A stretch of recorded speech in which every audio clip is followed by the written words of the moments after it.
God can use sports to help our kids grow in character, but it doesn't happen by accident.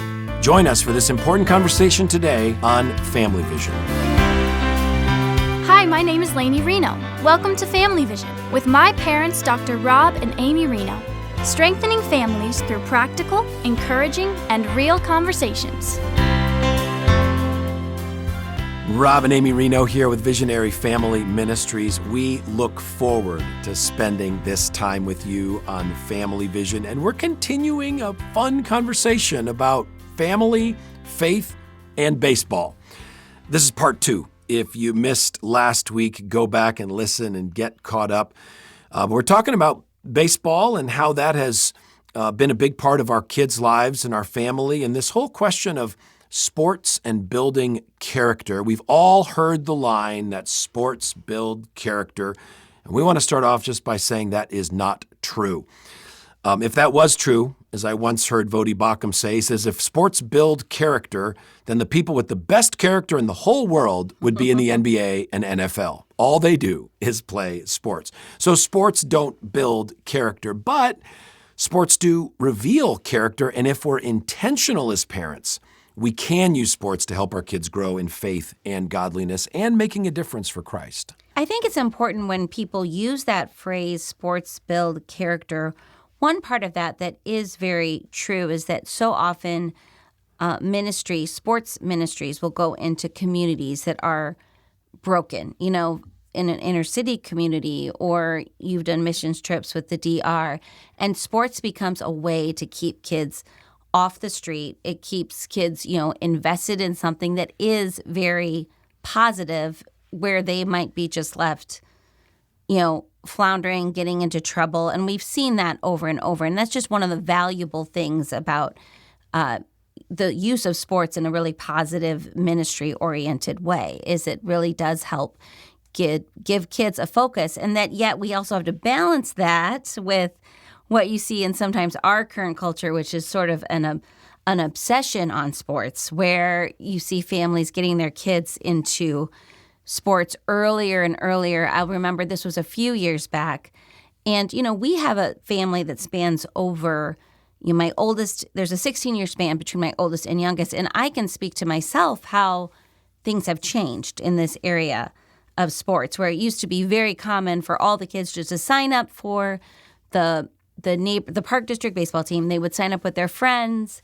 It would be a very fun team atmosphere. You're kind of competing. You get to be kind of with the kids in your neighborhood. We really delight in those days. And I was remembering I was watching Ray play at a game. I'm getting my kids mixed up. I'm not sure who was, but it was maybe JD was playing and Ray was about 8 years old. So he was still in that younger, like second grade. You just sign up with your friends. And I was talking with the mom, and she says, does Ray play baseball? And I was like, yeah, he plays baseball. And she said, well, who does he play with?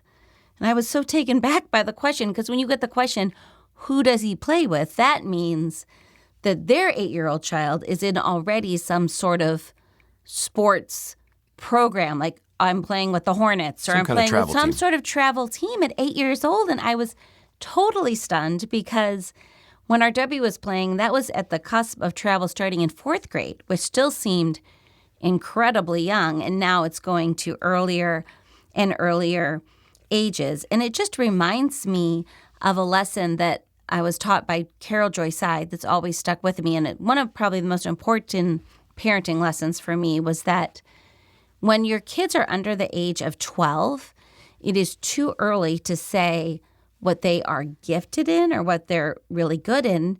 And it's also too early to say what they aren't good in.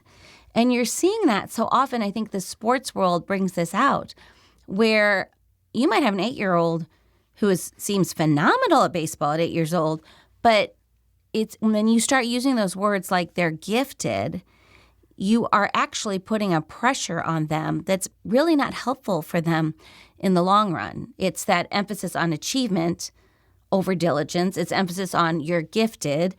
And sometimes that can become a really negative thing with a young child. And in contrast, you could have a child who's told they're not good at something, and you've limited their potential because you've kind of taken away the opportunity for them to not be so great. I go back to RW. I tell this to the kids all the time. He's our child who played all the way through college, but he didn't make the all-star team in 3rd grade. He didn't make the all-star team in 4th grade. He didn't make, he made it for the first time. I think he was in 7th or 6th grade when he made the first time the all-star team. So if he had believed that he wasn't as good, he would have given up instead of pursuing something that he loved. Again, we're going back to that diligence versus achievement, but just be very careful, parents, to not label your kids. And this doesn't go just for sports. It goes for all sorts of things. Think about it. Before they're the age of 12, they should experience everything that they're interested in and not feel this pressure to be excellent or be told that they couldn't do something at that age. ESPN did a study where they tracked the elite 5th and 6th graders in different sports, and they wanted to find out what the correlation was between them and the superstars on the varsity high school teams, right? Would the top 6th grader result in the top senior in high school? And they found hardly any correlation between the two groups, and it was because of puberty. The kids in 5th and 6th grade who were dominating had beards and mustaches, and they were double the size and the muscles, and then everybody else caught up. Right, and some of those kids were burned out. Actually, I heard a new statistic this week. In the Baseball Hall of Fame, 75% of the Hall of Famers were late bloomers physically. I believe that. They didn't get their adult body until middle to late high school, as opposed to the kids who got it in junior high. So they got pounded by all the kids that were ahead, and that developed in them that sense of toughness. But let me just give you some examples of what we mean with character growth and how we can help our kids with it. I'm coaching Rush's 5th, 6th league right now, and on one of the other teams, they have got an absolutely giant kid. He is head and shoulders. It's like Saul. He is head and shoulders above every other kid. I thought you were going to say he's like Goliath. He is like Goliath, and he has long black hair down to his waist. Okay, so he's just an intimidating person out there, and he pitches and he throws bullets, absolute bullets. Yeah, it's scary. The kids sometimes go to the plate like that. In the first game, I had kids on the dugout, so they're on deck. Right. Okay, there's 2 outs and they're on deck, and they go to their friend. They say, "Strike out, strike out. I do not want to go up." They're begging not to go up to hit. It is a movie. It's totally a baseball movie. So in the second game or the next game, we talk about the need for courage. Right, and going up there. And in the next game, he mowed us down again, but our boys stood in there. They swung the bat. They fouled some balls off. Rush even put the ball in play, against him, which was awesome. And we just spent a lot of time as coaches. We didn't score any more runs the second inning off of this guy, but it was a huge success because they demonstrated courage. And so my point is that courage doesn't automatically come. You have to talk about, look, the goal today is to grow in courage. The goal today is not to get all these hits and runs. Courage is the growth. And, maybe sports builds character. We might say that when it comes to parents. We have to grow in character too as we watch the sport. Yes, absolutely. Because my issue with the umpire, I could be out in the right field bleachers and the umpire calls ball 4 when clearly it was strike 3. And from 100 feet away at a 45-degree angle, I obviously have a better view of the strike zone than the umpire who's right behind the plate. And so then even the way I handle that, either as a parent on the sideline or as a coach at the third base box, it matters. It's giving me an opportunity for sanctification. My own character as the non-athletic mom. Now, some of my friends... You're athletic. No, but I mean, it's the non-competitive. I didn't do this. I was dance. That's true. Yeah, but I didn't play sports. I did dance. I'm not a sports person. Sometimes I sit with these moms that are clearly, I was sitting with Kirsten last night. She knows her stuff. She's an athlete, so she's got all the... She knows exactly what to say. She has all the bells and whistles, knows what she's talking about. So I'm not speaking universally for moms, but a lot of us moms are just there enjoying the game. It would never really occur to me to ever argue with an ump. I would never argue with an ump. I don't even get that upset about the calls physically out loud. You know what I mean? It feels uncomfortable to do that. I might be upset internally, talk to my friends, but I'm certainly not going to yell at an ump or be upset, things like that. But I think it's so interesting what I've learned as a baseball mom, and I'm going to pass this lesson, is the difference between the oldest kid versus my younger kids and the emotional pressure that we put on our kids. Now, I learned an interesting statistic. This was given to me by a friend, so you might have to ChatGPT this, that most of the Major League Baseball players are not firstborns, that they are more often second or third in their family and not firstborns, which is highly unusual in a sport.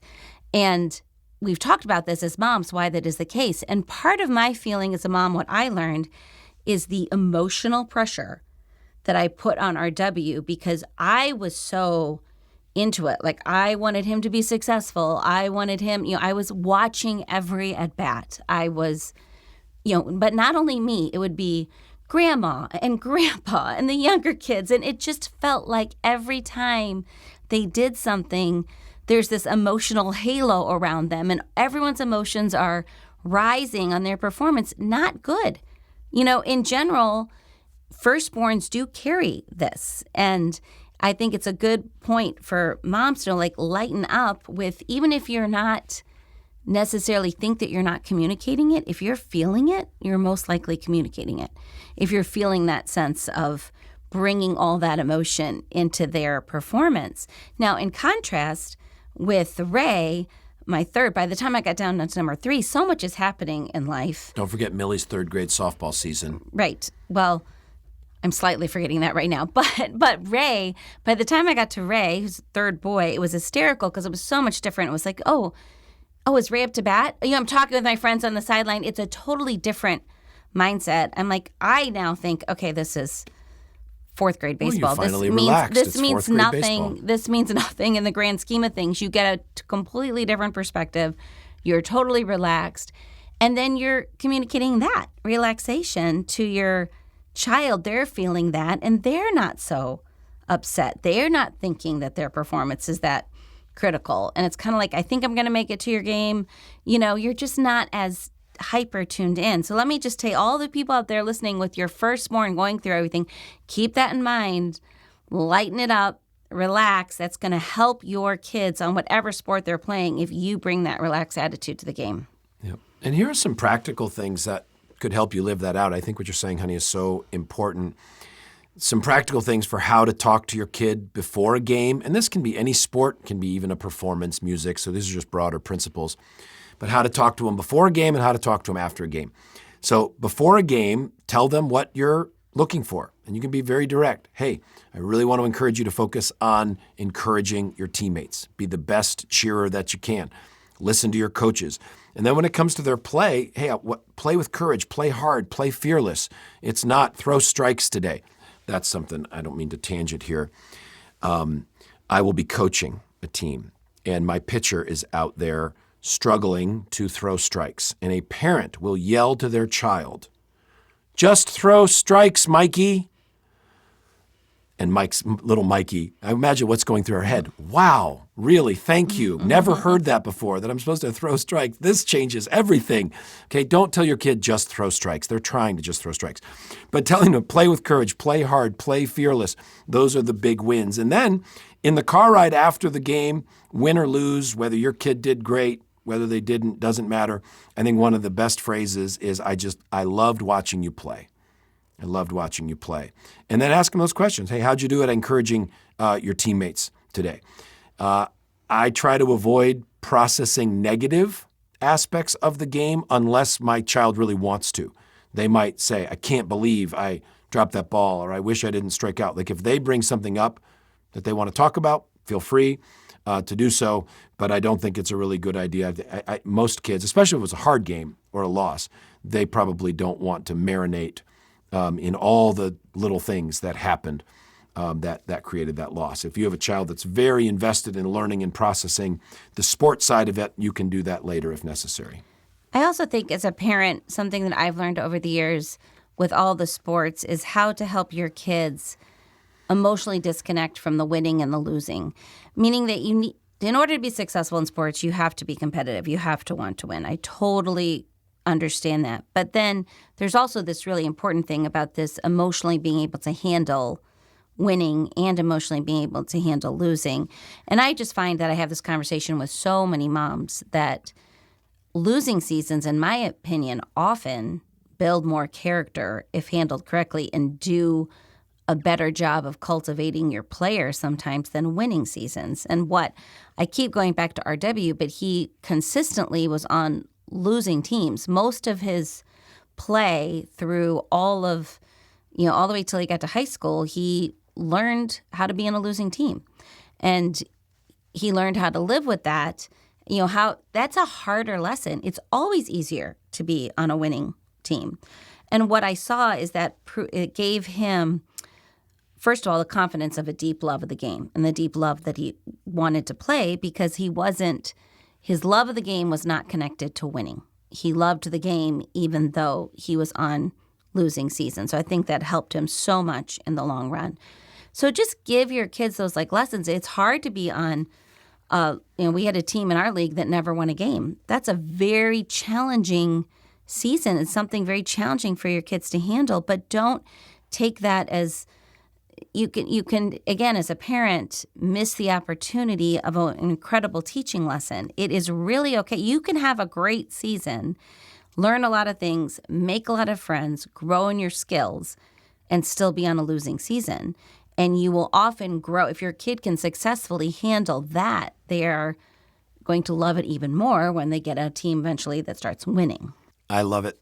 That is perfect. Great way to end this conversation today. If you would like to press into some of these intentional parenting principles, help your kids grow in faith and character and godliness, not just through sports, but through everything, we've got a free resource that we want to get in your hands today. It's Amy's and my book, Visionary Parenting. We've got 5 free copies. First 5 people who email us at podcast@visionaryfam.com, mention today's episode, Diamond Discipleship. Let us know that you'd like that free copy of Visionary Parenting. Give us your mailing address. First 5 people who request it, we'll put that in the mail to you right away. We'd love for your help in reaching more families for Christ. You can do that in 5 seconds. Click the like button on today's episode. Click the share, click the subscribe.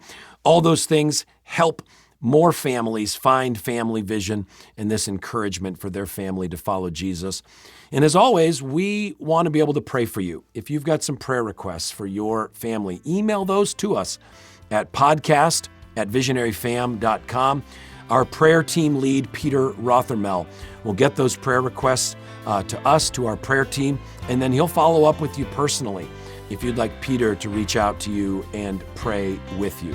And as always, we're looking forward to our next time together with you on Family Vision.